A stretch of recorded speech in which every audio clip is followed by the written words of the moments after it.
প্রিয় সাংবাদিক বন্ধুগণ, আপনারা দেখেছেন যে আমরা 12টা 40 প্রধান নির্বাচন কমিশনার সাহেবের কাছে আমরা গিয়েছি এবং এখানে আমরা একটা স্মারকলিপি প্রদান করেছি। স্মারকলিপিটা হচ্ছে এই স্মারকলিপিটা আপনাদের কাছে আমরা দিতে পারি, ফটোকপি করে আপনারা এটা নিতে পারেন। এখানে 11টা সংগঠনের পক্ষ থেকে আমরা 11 জনের আমরা এখানে এসেছি। আমরা আমাদের স্মারকলিপিতে প্রধানত 4টা দাবি করেছি। তার দাবির মধ্যে অন্যতম বিষয়গুলো হচ্ছে যে আমরা দেখছি যে এই নির্বাচনী প্রচারাভিযান চলাকালীন সময়ে জামাতে ইসলামের নেতৃবৃন্দ ধারাবাহিকভাবে নারীর বিরুদ্ধে বিদ্বেষপূর্ণ এবং অবমাননাকর বক্তব্য দিয়ে চলেছেন। আমরা দেখেছি যে বরগুনা 2 আসনের যে প্রার্থী শামীম হাসান, তিনি বলেছেন যে ডাকসু হচ্ছে মাদকের আড্ডাখানা আর বেশ্যাখানা ছিল। এটা তার মানে হচ্ছে ঢাকা বিশ্ববিদ্যালয়ের ছাত্রীদেরকে সেখানে বেশ্যা বলা হয়েছে এটার মধ্য দিয়ে।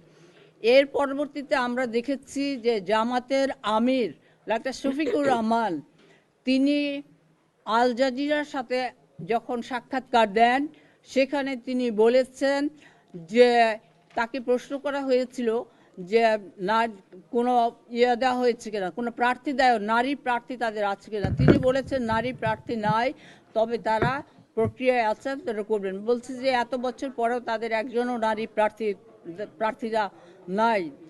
প্রার্থী নাই, এই কথাটা বলেছেন।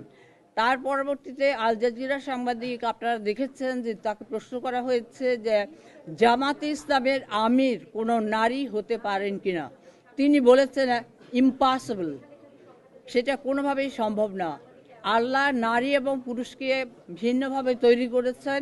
নারীরা রাজনৈতিক ক্ষমতার অধিকারী হতে পারেন না, নারীর নেতৃত্ব দেওয়ার অধিকারী হতে পারেন না, এই কথাগুলি বলেছেন।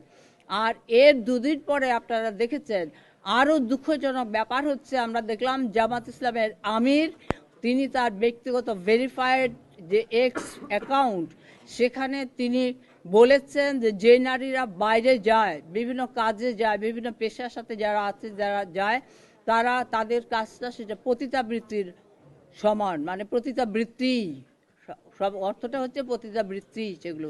তার মানে হচ্ছে যে কর্মজীবী নারীরা, যে শ্রমজীবী নারীরা, আমাদের কোটি আমাদের শ্রমজীবী নারী এবং আমাদের কর্মজীবী নারী, আমাদের পেশাজীবী নারীরা কাজ করছেন।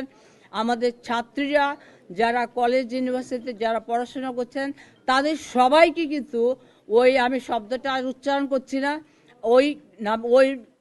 ওই অশালীন কুৎসিতভাবেই কিন্তু তাদেরকে দেখা হচ্ছে, কুৎসিতভাবেই কিন্তু তাদেরকে অবমাননা করা হচ্ছে। এরকম একটা অবস্থা। এই কারণে আমরা মনে করি এটা হচ্ছে নির্বাচন কমিশনের যে আচরণবিধি, সেই নির্বাচন কমিশনের আচরণবিধির সুস্পষ্ট লঙ্ঘন।